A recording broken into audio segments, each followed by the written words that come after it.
Estamos de vuelta en artículo 18. En este segmento verán que Carlos Pollitt se refiere a los incrementos desproporcionados que se dieron en determinados contratos de obras públicas, especialmente los relacionados con las vías al aeropuerto de Quito en Tababela. Vuelve a responsabilizar al ex procurador y al ex asesor jurídico de la Presidencia de la República de ese entonces. También señala que le advirtió al expresidente Correa que le estaban robando. Destaca además el pago de casi $600.000 por parte de la SENAIN para contratar encuestas con la esposa de un importante exfuncionario público. Veamos. La prensa se hacía eco todas las semanas y todos los meses de los informes de Contraloría. ¿Y de quién eran? De mi administración. Casi 2.300 informes con indicios penales que superan los 2.000 millones de perjuicio al Estado. ¿Dónde están las acusaciones? ¿Dónde están las recuperaciones? ¿Dónde están los presos? ¿Dónde están? ¿Qué hizo la Fiscalía en todo ese periodo? En todo el periodo del año 2007 a la fecha. Por eso le reclamé un día a Washington Pesante. ¿Hasta cuándo usted, mi amigo Washington Pesante, deja que se roben los dineros del Estado? ¿Le comunicó usted al presidente de la República que le estaban robando? Al presidente Correa un día que me llamó por teléfono, en que me decía que teníamos que hacer algo porque todos los contratos que se daban, inmediatamente se contrataba por 10 millones y terminaban por 20. ¿Pero por qué? Una de las razones fue porque le quitaron la facultad a la Contraloría y a la Procuraduría de emitir los informes previos de contratación pública. ¿Y quién hizo todas esas leyes? ¿Quiénes hicieron todas ese tipo de cosas que decía que eso hay que cambiar porque eso es la corrupción de la Contraloría y la Fiscalía? Y había que eliminar ese requisito. Un requisito que hoy día lo escucho hasta los asambleístas que votaron a favor me dicen que hay que retornar a eso. Cuando yo lo clamaba y lo repetía. ¿Quién hizo esas permanentemente. leyes? Todas esas historias Alexis Mera conoce perfectamente porque en el gobierno del presidente Correa todas las leyes pasaban por manos de él, pues. Todas las reformas pasaban por las manos de él. Bueno, absolutamente Correa lo llamó y le dije al presidente Correa, presidente, es muy tarde, pero hay que hacer algo. Yo voy a emitir un acuerdo para que todos los consultores que hacían las consultorías y los estudios de los contratos se queden en las acciones de control hasta terminar. Y le pedí al presidente que había que modificar la ley de contratación pública para volver al control previo. Y le dije al presidente, con todo respeto al presidente Correa, ya a estas alturas del partido, te han robado, le dije al presidente, te han robado mucho dinero, presidente. Porque esto de permitir lo que hizo el procurador Diego García, de emitir primero un criterio, cuando se lo pide la ministra de Obras Públicas, María de los Ángeles Duarte, le pide para que emita un criterio y le dice que hasta el 35% se puede contratar y con obras extras. Luego un alcalde de la costa le vuelve a hacer otra consulta a las pocas semanas y cambia de criterio y dice que se puede contratar hasta el 70%. Y a partir de ese momento, a partir de esa acción del procurador, se destapó la corrupción, porque todos los contratos, los contratistas cogían los contratos como sea y luego sabía que iban a subirse hasta el 70%. Eso lo reflejamos a través de la institución, a través de informes. Al procurador le reclamé cuántas veces, como le reclamé cuando emitió ese criterio de las tasas del aeropuerto de Quito.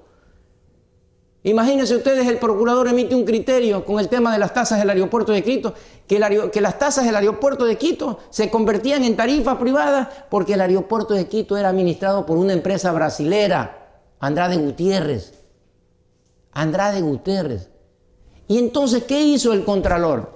Emite su informe y dice que no, que las tasas son públicas.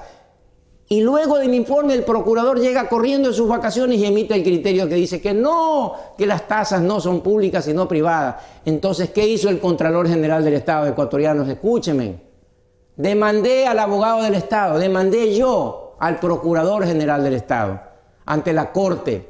Y la Corte me dio la razón de que las tasas fueron creadas por ley y que no tenía facultad el procurador para emitir un criterio de esa naturaleza contra la propia ley que creó el Congreso en su momento, que las tasas eran públicas. ¿Cómo puede ser posible que en Quito se convierten en privadas y en Guayaquil las tasas toda la vida siguieron siendo públicas?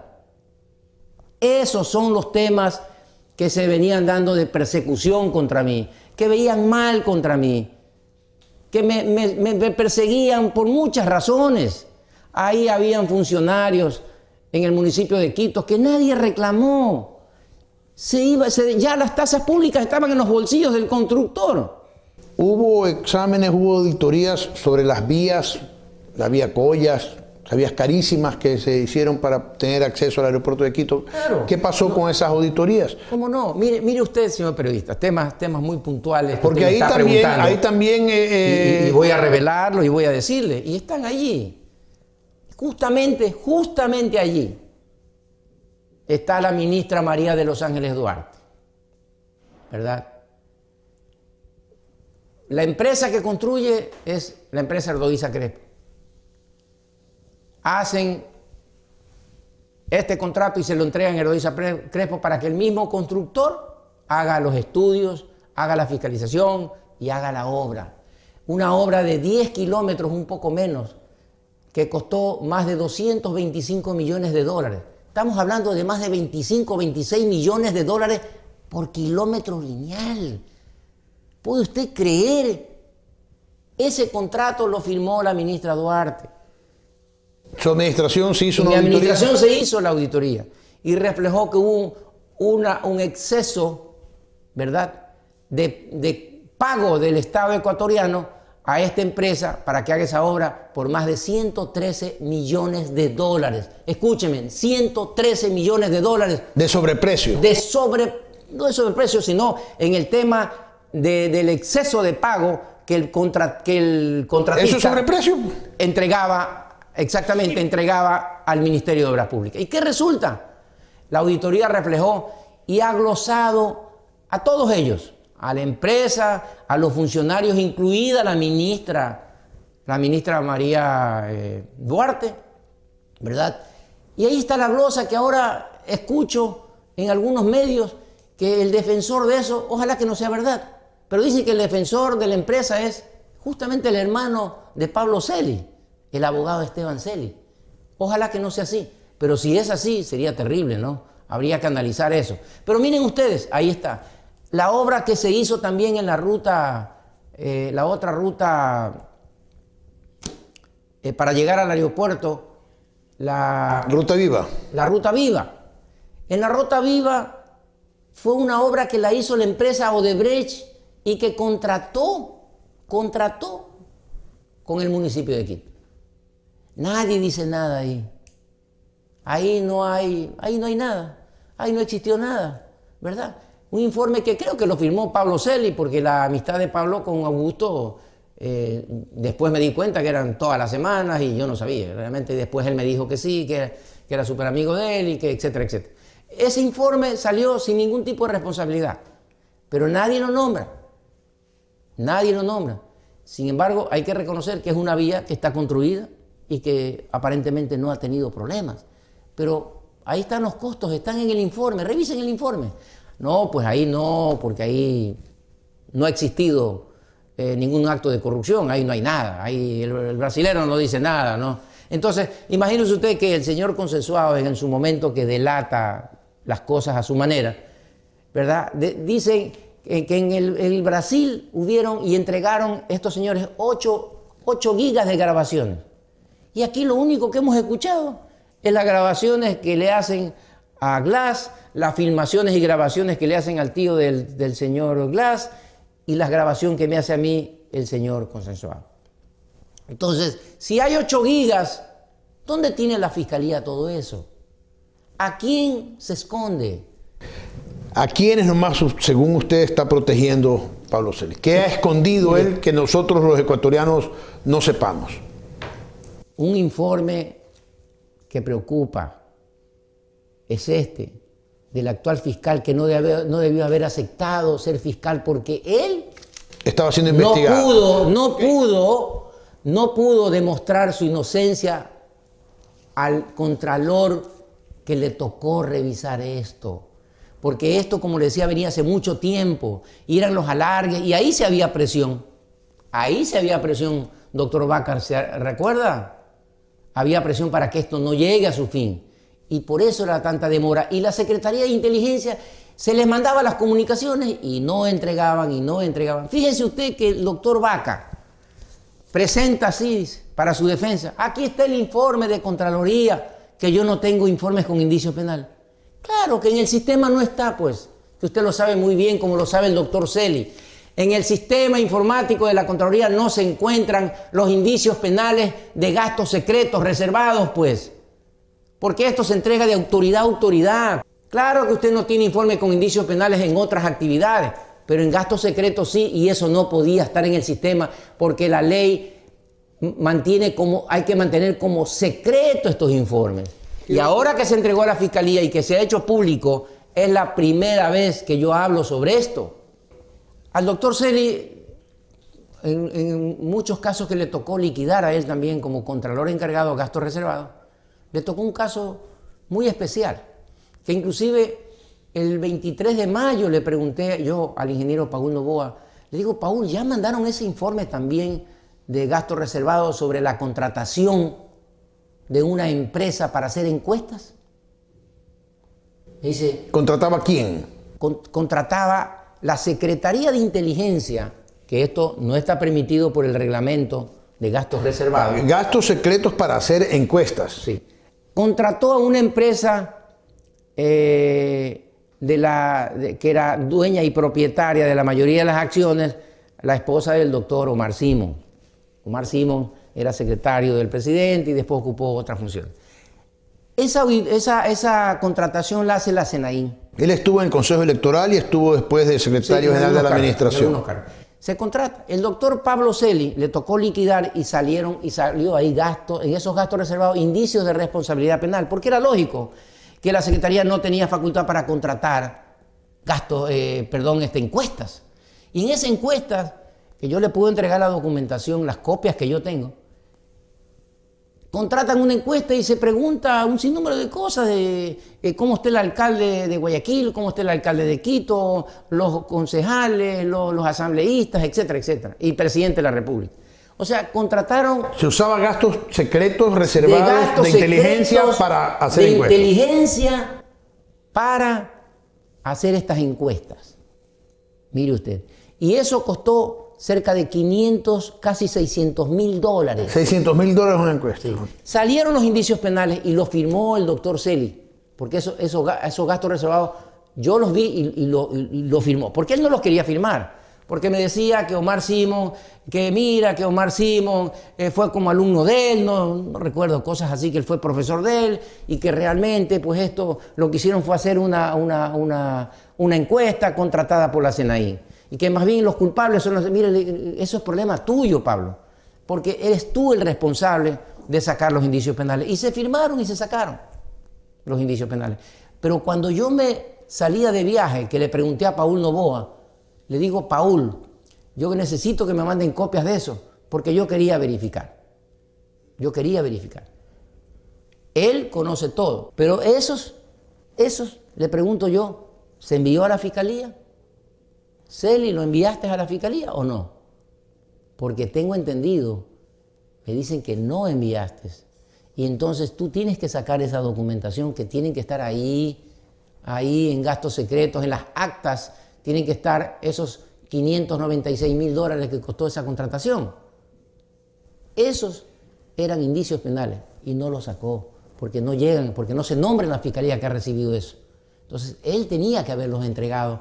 ¿A través de quién? De la Dirección de Patrocinio, o él mismo, ¿verdad?, que tenía que hacer la entrega directamente a la autoridad de la Fiscalía, que era justamente de autoridad a autoridad. Hay un informe de las sabatinas. ¿Ese informe también se estaba haciendo durante su administración o es nuevo? No, el informe de gastos en la Secretaría de Comunicación, nosotros hicimos en el último periodo 2 informes se estaban haciendo ahí. 2 informes. Y hechos muy reveladores. Vamos a ver, yo no sé a quiénes se han sancionado, cuáles son los empleados o funcionarios sancionados. Pero en ese informe, que ahora lo presenta Celi como la panacea de él, no es así. Ese informe venían haciéndose hace mucho tiempo atrás. ¿Y a quiénes se involucraban en ese informe? Un sinnúmero de funcionarios y ahí estaba inclusive Fernando Alvarado, que era el secretario de Comunicación, y él entregando permanentemente sus descargos, etcétera, etcétera, al equipo de auditoría. El informe sobre los gastos por el terremoto en Manabí. ¿Qué pasó ahí? Mira, ahí salió un informe que se hizo justamente con los auditores y el equipo de Manabí, donde se revelaron hechos realmente alarmantes. Ustedes saben que el que estuvo y ha estado a cargo de la reconstrucción de Manabí es Carlos Bernal y otros funcionarios de Estado, liderados desde luego por el vicepresidente de la República. Pero allí es importante que Carlos Bernal, porque ese informe primero que sacamos apenas de 50 millones de dólares, ¿verdad?, donde se reflejaron un sinnúmero de atrocidades con los recursos públicos, de un manejo desastroso. Ahí salieron los indicios de responsabilidad penal por esa auditoría. Pero faltan decenas y centenas de millones de dólares por auditar. Bernal tiene que decir a quiénes le entregó contratos, quiénes se lucraron de contratos ahí. Porque la auditoría que teníamos que hacer, la futura auditoría, el equipo de auditoría me dejó saber que el señor Carlos Bernal entregaba contratos a través de funcionarios públicos. Y ese era uno de los temas que nosotros estábamos. Pero el decreto de emergencia y de excepción se lo permitía. Sí, pero no para entregar contratos a los recomendados por los ministros, por los funcionarios públicos. Me refiero a que él entregaba contratos a través de recomendaciones de funcionarios públicos. Yo tengo los nombres de las empresas de que entregaron contratos, pero Carlos Bernal tiene que decirle por qué entregó esos contratos a esas empresas, inclusive empresas de Brasil, otras empresas nacionales. Ahí están ministros, secretarios, etc. Hay funcionarios que se les entregó contratos y ellos llevaban las empresas y les entregaban. A medida de la solicitud les entregaban contratos. Eso, desgraciadamente, una de las cosas que me arrepiento es no apurar las auditorías para llegar a descubrir en análisis, porque ya se había descubierto los indicios penales, pero faltaba lo grueso, lo grande. Acuérdense que allá se entregaron pues decenas de millones, centenas de millones de dólares. Uno de los temas que quedó en el tintero y que tenía que yo haberlo hecho de inmediato fue cuando me visitó a mí Diego García y quería que urgentemente le haga la auditoría a la negociación que se había realizado el Estado ecuatoriano con Chevron. Recordará que el Estado perdió los procesos y el juicio con Chevron y le tocó pagar al Ecuador, o le tocaba pagar más de 1.200 millones de dólares. Y luego se negoció y se llegó a pagar 900 y algo millones de dólares. Y allí yo tenía que analizar a través de la liquidación de gastos reservados qué se hizo con dineros de gastos reservados en esa acción. ¿Y qué tenía que ver gastos reservados con Chevron? ¿Por qué gastos reservados se metía con Chevron? Es un tema que por inteligencia tenía que manejarse esos temas. Acuérdese usted que hubo mucho conflicto entre los indígenas y los abogados, etcétera, etcétera. ¿Es cierto o no que se usaron gastos o se usó dinero de los gastos reservados para comprar a los abogados? Esa es la auditoría que no la logré hacer y créamelo que me arrepiento porque tenía el feeling de que ahí había mucho gato encerrado en eso. Sin duda, importantes revelaciones. Finalmente, Carlos Pollitt reclama al fiscal por haber involucrado a su hijo en un hecho que, según él, no tiene nada que ver. Además, lamenta haber causado daño y dolor a los miembros de la Comisión Ciudadana contra la Corrupción, a quienes enjuició. El señor brasilero, en una de sus intervenciones, dice que esas empresas eran mías. Bueno, la Fiscalía pidió asistencia penal internacional en Panamá, en Estados Unidos, y resultó que las empresas, como era lógico, no eran mías ni de mi hijo. sino los dueños, en el caso de Plastiquín, eran los señores Neme, los dueños de las empresas. Ellos eran los dueños de esas empresas. No nosotros. ¿Y por qué Plastiquín recibe dinero de su hijo? Son ellos pues los que tenían que responder, porque el fiscal tenía que primero hacer la recuperación de los dineros, pues si ellos recibieron, dice la fiscalía, que eso es lo que le llega de Panamá. ¿Qué llega de Estados Unidos? Dice, aquí está, ya entre otros de los vínculos que hace la fiscalía contra mí y mi hijo, es porque de Estados Unidos llegó la asistencia penal y en el peritaje dice que ahí soy responsable yo. ¿Y qué dice Estados Unidos? Remite lo que Odebrecht entregó en Estados Unidos. Eso no lo dice el fiscal. Eso está ahí en el proceso. Maliciosamente y malevosamente inmiscuyen a mi hijo en actos que no tiene absolutamente nada que ver. Y yo le escribí a Carlos Vaca, le escribí por teléfono y le dije, mira Carlos, en la vida hay que ser recíprocos. ¿Recuerdas que tú tuviste en mi despacho un día? ¿Verdad? Y le decía, mi hijo es un chico inocente, no tiene nada que ver. Tú puedes acusarme a mí, pero yo sabré defenderme ante la justicia. Ese mensaje se lo mandé a Vaca por teléfono. ¿Recíproco de qué? Reciprocidad. Si en definitiva él siente que usted no lo ayudaba. Reciprocidad porque él un día me visitó, un día antes de su posición, en el cargo en la asamblea, me visitó a mí en el despacho. Y me dijo que lo estaban acusando ilegítimamente o ilegalmente a un hermano de él que recibió pacientes derivados del IES. Un hermano que era médico. No lo conozco al señor, pero efectivamente dispuse que le reciban los descargos que tiene este señor a ver si es verdad. ¿Por qué reciprocidad? Porque la Contraloría le recibió los descargos del señor y pudo probar, porque nunca salió objeto de señalamiento, pudo probar que era inocente.